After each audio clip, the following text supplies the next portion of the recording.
नमस्कार मंडळी, तर पुन्हा एकदा तुम्हाला घेऊन आलो एका विंटेज कार सोबत. मागच्या वेळेला तुम्हाला एक गाडी दाखवलीच होती मी. आता पुन्हा एकदा दाखवतो हिंदुस्तान मोटर्सची अँबॅसेडर ही भारताची एक आयकॉनिक कार म्हणून ओळखली जायची.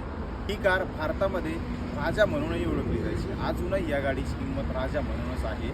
या गाडीचं उत्पादन व्हायचं 1958 साली.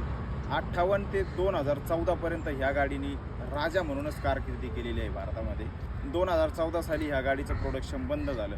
एकदम आरामदायी सीट, मऊ सस्पेन्शन, कितीही खराब रस्ते असू द्या तरीही आतमध्ये बसणाऱ्या पॅसेंजरला कधीही त्रास होणार नाही एवढं तिचं खास सस्पेन्शन होतं. ह्या गाडीची जास्त करून भारतामध्ये टॅक्सी म्हणून वापर केला गेला आणि सरकारी अधिकाऱ्यांची अधिकृत कार म्हणून या कारला ओळखलं जायचं. सरकारी अधिकाऱ्यांची पसंतीदा कार म्हणूनही या गाडीला ओळखलं जायचं. या गाडीमध्ये 1.5 आणि 2.0 लिटरमध्ये पेट्रोल आणि डिझेल इंजिन तयार व्हायचे. त्यानंतर मॉरिस ऑक्सफर्ड सिरीज 3मध्ये ह्या गाडीची तुम्हाला पुन्हा एकदा बांधणी बघायला मिळेल.